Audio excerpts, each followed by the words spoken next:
When I got in that freaking wheelchair, I was like, thank you, Jesus, because I could barely walk. Like, them contractions, they are not no joke. This is mistaken for the mean girl. But what if I told you there's nothing I want more in this world than somebody who loves me naked, someone who never asked for. Hey guys, it's Amber Love and I'm back with another video.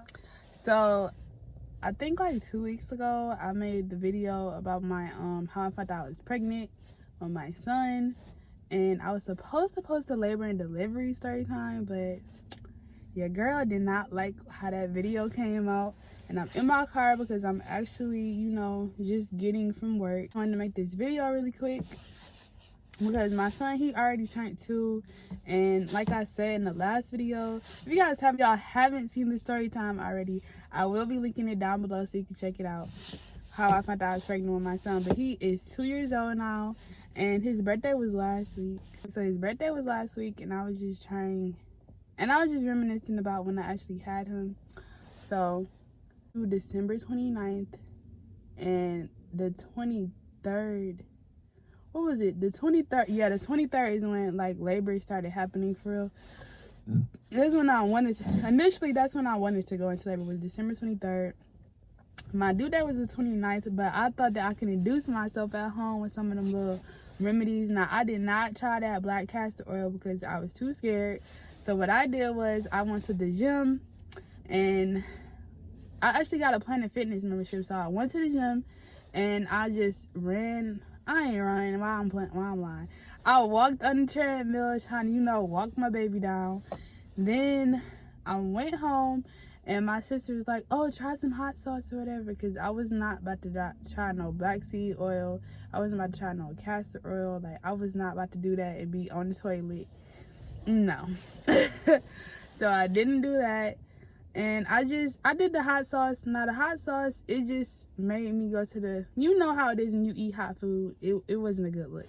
So the hot sauce didn't do nothing. But the 24th, which was Christmas Eve, I did wake up and I lost my mucus plug. And I looked up, you know, what happens when you lose your mucus plug.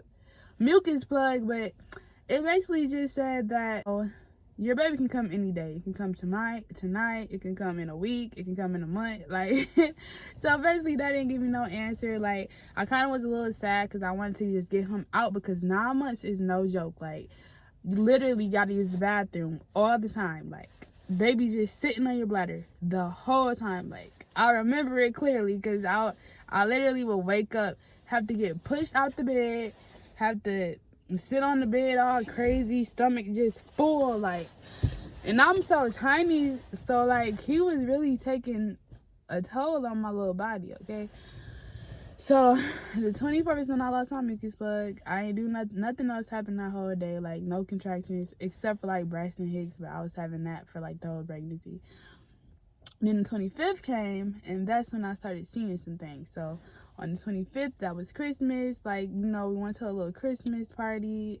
I think it was actually, yeah, his grandma's house. We went there, and like probably about 7 o'clock, I started having like contractions, and they were like kind of bad, but like they wasn't like, you know, I'm about to start crying. They were just like, ooh, like, ooh, ooh. So I was just having like contractions on the couch, and they just like, oh, she probably about to go into labor, or whatever. And his mom actually called it. He was just like, she was like, yeah, you gonna have that baby. I think I had my baby on a Wednesday. I had to look on the calendar. But yeah, so on the 25th, started having contractions or whatever. And let me see. Yeah, so that night, like, I just kept wondering. I'm like, because, you know, this is my first baby, so I just started asking my sister and my mom everything. I'm like, should I go to the hospital? I think I'm contracting. I think I'm having contractions. So I started timing it, and it was kind of close. So I went to the hospital, packed my bags, and it was so weird because I went to the emergency room. And it's crazy because it kind of leads up to the next day. So when I was in the wheelchair, I'm just like, why do I need a wheelchair? Like, I can literally walk. But maybe they just doing this because I'm pregnant. So I'm just in the wheelchair. They check me in. I get them everything. I go to the, what is it called? It's like the little waiting room before you, make it into your own private room when you're about to have the baby. So I was in the waiting room. I don't remember what it's called, but I was in there. They had me put on the gown. Couple hours went by, and the doctor, I believe the doctor checked me. It was like a woman, but it wasn't my OBGYN, but I had a woman doctor. I didn't want like a male doctor. That's just my preference. So I think I got checked. Unfortunately, I don't remember the numbers off the top of my head, but I think I did write down my labor and delivery in my notes, so whatever. So when I got there, nothing was really happening, but I think about like 2 hours later, when they like did the ultrasound and looked at me, they just was like, okay, we're gonna keep you overnight and hopefully the baby comes. So it was the 26th by then, because yeah, it was the 26th by then. I think my sister and my dad came, and like they was trying to kick them out because they don't want too many people like in the waiting room, like in the room that you sit in before you get your own room to have the baby. So I think they just ended up going home or something like that. But that's when I was telling everybody, like, oh, I think I'm about to have the baby. I think I'm about to have the baby.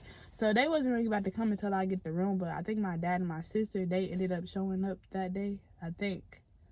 I don't really remember because it was 2 years ago, unfortunately. So, ended up staying. And I just remember it was like 7 a.m. on the 26th. And they sent me home because I wasn't dilating, I wasn't opening, like I wasn't even really having like back contractions. So I just got my hopes up. I was really sad like that whole day on the 26th.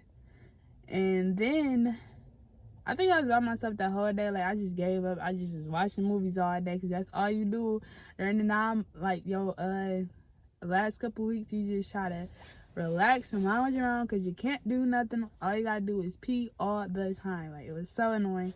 So I think around 9 o'clock on the 26th, boom, like it must have been like 8 because I probably got to the hospital at 9.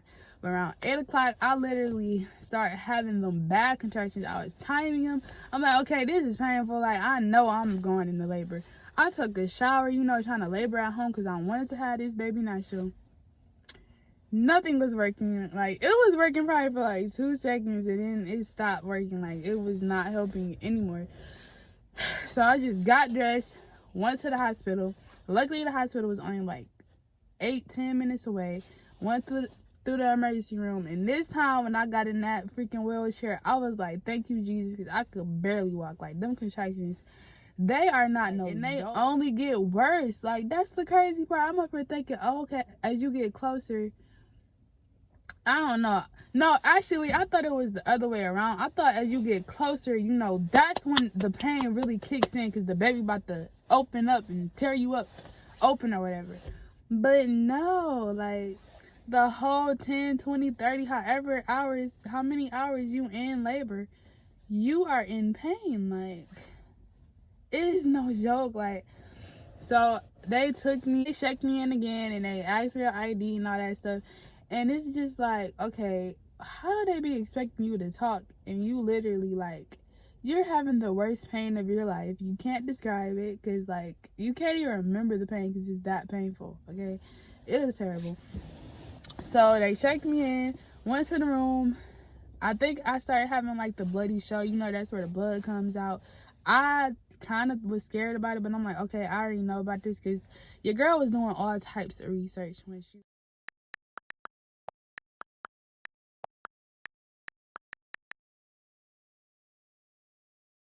Okay, well, before I even went into labor, like I'm the Google queen, like I look everything up. Okay, so they checked me probably like 2 hours later, and I literally was in pain that whole time. I started crying. Like I was in so much pain. Like I didn't even tell anybody I was in labor because I think once like on the 26th, I felt like my son, he was like kind of being shocked. He like, oh, she told everybody I'm not trying to make my appearance.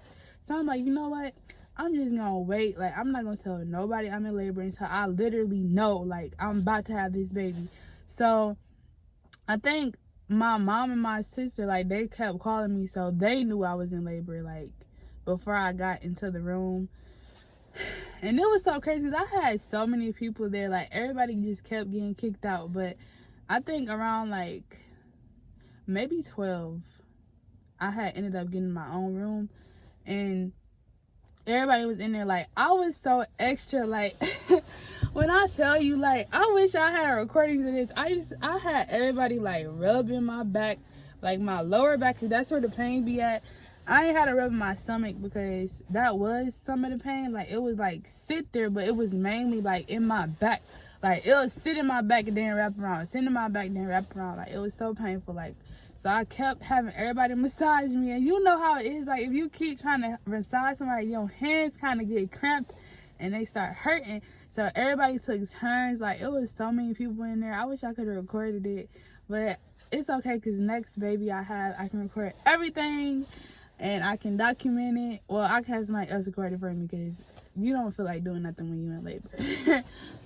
But yeah, so it was probably like 12, and eventually I did just say forget it and get an epidural.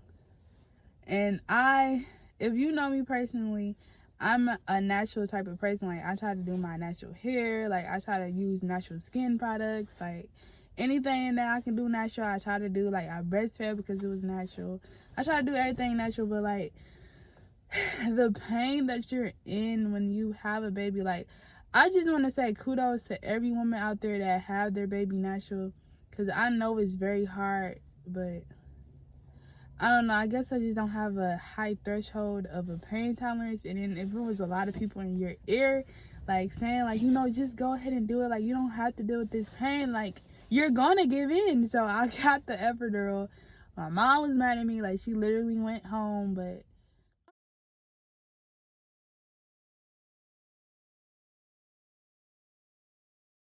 you know, I just had to deal with the fact that it's my labor and delivery, like, it's my child. Everything turned out okay. Now, I did not look at the needle, but the needle is long, and like, you literally gotta, like, I think they try to do it like when you not having like a contraction, like they watch your contractions, and then like soon as you got like that little 1 minute, because it only be like 1 minute in between before you have another contraction and you just be in pain. So I'm scared, shaking, and I gotta bend over and hold a pillow. Like, I was so extra. Like, after I got the epidural, I was chilling, but I was so extra before it. Like, I literally was asking the nurses, like, can you show me how to breathe? Like, cause I really thought from the movies how they be like, I really thought that that's what you do. But I'm gonna just go ahead and pause this video right here. I'm gonna have a part 2 for this, so that it's not too long, because I do record everything on my phone. So I'm gonna have a part 2 right after this. So